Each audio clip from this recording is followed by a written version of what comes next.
Et si, Et si, et si, et si, et si, et si, et si. Bonjour à tous.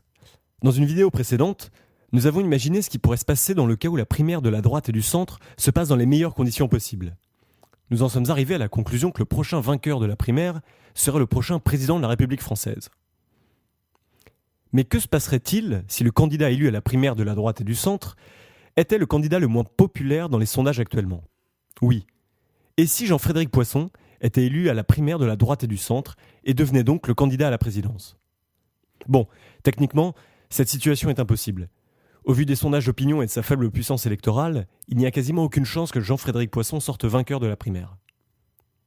Mais comme nos chers amis les Américains viennent de nous prouver qu'ils peuvent élire un multimilliardaire excentrique à la présidence des États-Unis d'Amérique, tout devient possible, d'autant plus que lui-même pense pouvoir tirer profit de ce nouveau contexte politique.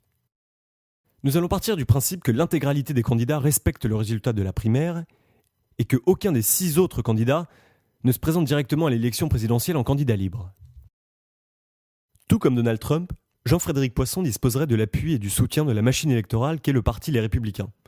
La plupart des hauts dirigeants et cadres du parti auront donc l'obligation de soutenir publiquement la candidature officielle de Jean-Frédéric Poisson. Tous les autres, c'est-à-dire les élus et les personnalités politiques, iront, elles, davantage soutenir d'autres candidats.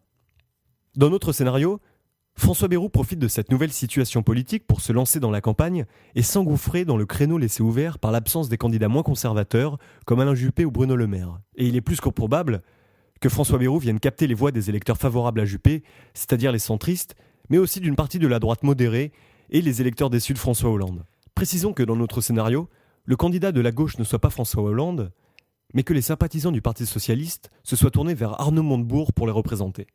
Notre tableau étant maintenant posé, revenons à notre candidat, Jean-Frédéric Poisson. Pour devenir un candidat crédible, la nouvelle équipe de Jean-Frédéric Poisson a environ 6 mois pour retravailler son programme présidentiel.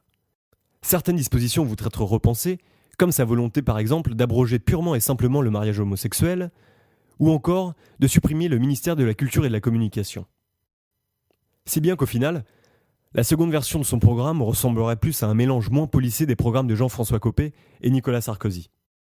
De quoi tout de même de devenir le challenger direct de Marine Le Pen, qui se placerait, elle, politiquement légèrement sur sa droite. Cela ne fera bien sûr que renforcer le boulevard électoral pour un candidat plus modéré comme François Bayrou. Dans notre scénario, c'est Marine Le Pen qui arrive en tête au premier tour des élections présidentielles.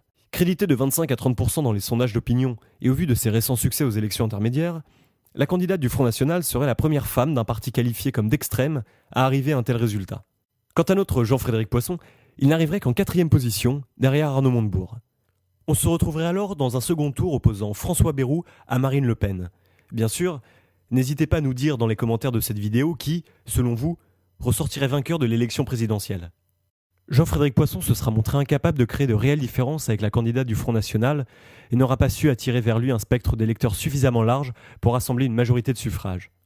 Et admettons qu'il ait réussi à attirer vers lui la majorité des électeurs de Nicolas Sarkozy, sa proximité idéologique et ses positions sur l'Europe feront que les électeurs lui préféreront certainement l'original à la copie. Ainsi, nous venons de voir ce qui pourrait éventuellement se passer si Jean-Frédéric Poisson devenait le candidat à l'élection présidentielle nommé par la primaire de la droite et du centre. Une nouvelle fois, si vous avez aimé cette vidéo, n'hésitez pas à la liker, la partager ou même interagir avec. À bientôt pour une prochaine vidéo.